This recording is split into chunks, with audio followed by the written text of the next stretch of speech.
ఈరోజు ఉబ్లాపూర్ మైనింగ్ కేసులో special judge for CBI వారు కన్విక్షన్ ఇచ్చారు. అందులో A1 to A4 and also A7 was convicted. And ఇప్పుడు అందరికీ 120B, 420 అండ్ 409 అపీసీ కింద కన్విక్షన్ ఇచ్చారు. 7 years అలాగే 10,000 రూపీస్.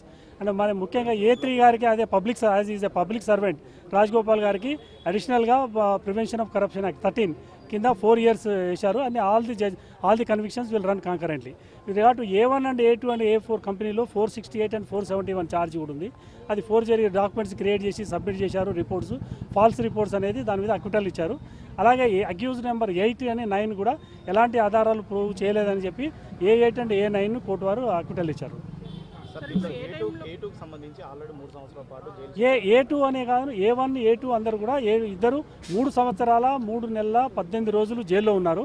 కాబట్టి అది తను లాస్ట్ జడ్జిమెంట్ ఇచ్చే ముందు ఫైనల్ జడ్జిమెంట్ అప్పుడు జడ్జి గారు అదే అడిగారు, మీరు ఏం చెప్పుకుంటారు జడ్జి కన్విక్షన్ గురించి ఏం చెప్పుకుంటారు అన్నప్పుడు వాళ్ళ హెల్త్ కండిషన్స్ గురించి చెప్పుకున్నారు.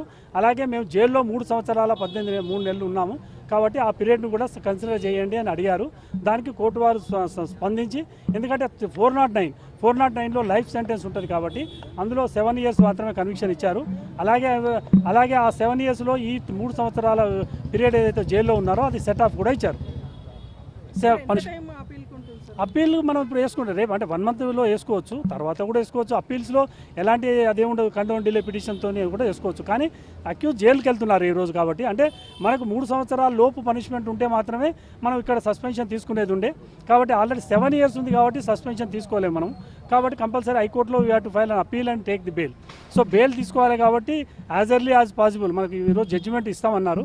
జడ్జిమెంట్ ఇచ్చారంటే రేపు చూసుకున్న తర్వాత వీలైతే రేపు లేదంటే ఎల్లుండి అప్పీల్ కంపల్సరీ ఫైల్ చేసుకోవాల్సింది. తీసుకెళ్తారు కదా, జైలుకి వెళ్తారు. జైలుకి చెంచల్ కూడా వెళ్ళకపోవచ్చు అనుకుంటా, ఎందుకంటే పనిష్మెంట్ 2 years ఇది పనిష్మెంట్, ఇది not a remand. So punishment కాబట్టి చెర్లపల్లికి వెళ్తారు, ఎందుకంటే 2 years వరకే చెంచల్ కూడా ఉంటుంది రూల్ ప్రకారం. 7 years ఉంది కన్విక్షన్ కాబట్టి వీళ్ళ ఇప్పుడు చెర్లపల్లికి తీసుకెళ్ళవచ్చు, పోలీసు వాళ్ళు తీసుకెళ్తారు. ప్రత్యేక వసతులు ఏమీ లేవు. కానీ ఒకటి, ఎందుకంటే అందరూ ఈ మెడిసిన్స్ అందరూ they are suffering with different ailments కానీ కాబట్టి కోర్టు వారికి దృష్టికి తీసుకురావడం జరిగింది. కోర్టు వారు ఏమన్నారంటే మెడిసిన్స్ ఏవైతే మీరు తీసుకుంటున్నారో అది మాకు లిస్ట్ ఇవ్వండి, నేను దాంట్లో ప్రిఫర్ చేస్తాను అన్నాడు. మెడిసిన్స్ వరకు కోర్టు అలౌ చేస్తుంది, మిగతా ఎలాంటి స్పెషల్ ట్రీట్మెంట్ ఎలాంటిది ఉండదు. Only medicines were allowed as all are the patients. అంతే. కంపెనీ శిక్ష అంటే డైరెక్ట్, అంటే మేనేజింగ్ డైరెక్టర్ A1 ఉన్నాడు కాబట్టి A1కి 1 lakh రూపీ ఫైన్ అని వేశారు. Fine in default of payment of fine 1 lakh, అది he has to undergo 1 year. So naturally 1 lakh for 2 counts, 420 and 409. Now they are paying the fine amount. So with regard to that company, once it is paid the fine, nobody will not suffer anything. So but appeal has to file against A4 also.